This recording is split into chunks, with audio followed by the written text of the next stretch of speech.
Hey guys, in this video I will show you how to redeem Roblox gift card on mobile. Alright, so let's begin with the video. Maybe you received a gift card as a present or bought one yourself, and now you want to add it to your account so you can start using it. The process is very simple, so let's get started. You can redeem a Roblox gift card directly using the Roblox app. First, open the app on your phone and make sure you're logged into the correct account where you want the gift card balance to be added. Next, tap on More in the bottom right corner of the screen. Scroll all the way down and select Help and Safety, then tap on Help. From there, choose Search Our Articles and type Redeem into the search bar. Once the results appear, tap on How to Redeem and Spend Your Gift Card. Scroll down on that page until you see roblox.com/redeem and tap on it. This will open the gift card redemption page.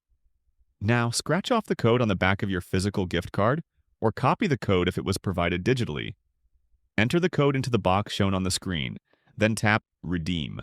The gift card balance will be added to your Roblox account instantly. And that's it.